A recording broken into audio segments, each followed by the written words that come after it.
Last week നടന്നൊരു കാര്യം നിങ്ങളായിട്ട് ഞാൻ ഷെയർ ചെയ്യാം. സോ ലാസ്റ്റ് സാറ്റർഡേ കേസുകൾ, അതായത് ക്ലിനിക്കിലെ തെറപ്പി കേസസ് ഒക്കെ വേഗം കഴിഞ്ഞുകൊണ്ട് ഞങ്ങൾ പെട്ടെന്ന് ഇറങ്ങി.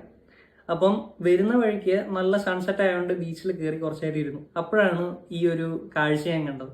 സോ എ ഫാമിലി ഓഫ് 4, അതായത് അപ്പൻ, അമ്മ, 2 കുഞ്ഞുങ്ങൾ. അതിൽ ഏറ്റവും ചെറിയ കുഞ്ഞ് ഒരു 1.5 വയസ്സ്, 2 വയസ്സൊന്നും ആയിട്ടില്ല, 1.5 വയസ്സൊക്കെ തന്നെ ഉള്ളൂ ആൾക്ക്.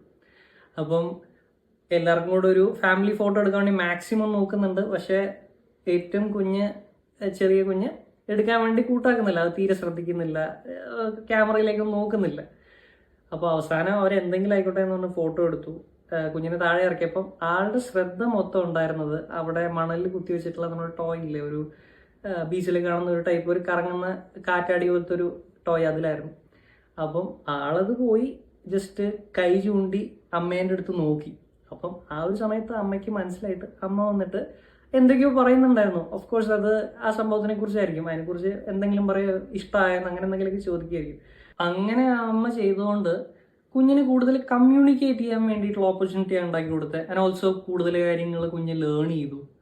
അതുമല്ല, നമുക്ക് ഇഷ്ടമുള്ള കാര്യങ്ങൾ അവരെ കൊണ്ട് ചെയ്യിപ്പിക്കുന്നതിന് പകരം, സംസാരിപ്പിക്കുന്നതിന് പകരം അവരുടെ ഇഷ്ടപ്പെട്ട കാര്യങ്ങളിലൂടെ നമ്മൾ പോവുകയാണെങ്കിൽ നമുക്ക് കുറച്ചും കൂടെ നല്ല റിസൾട്ട് കിട്ടും.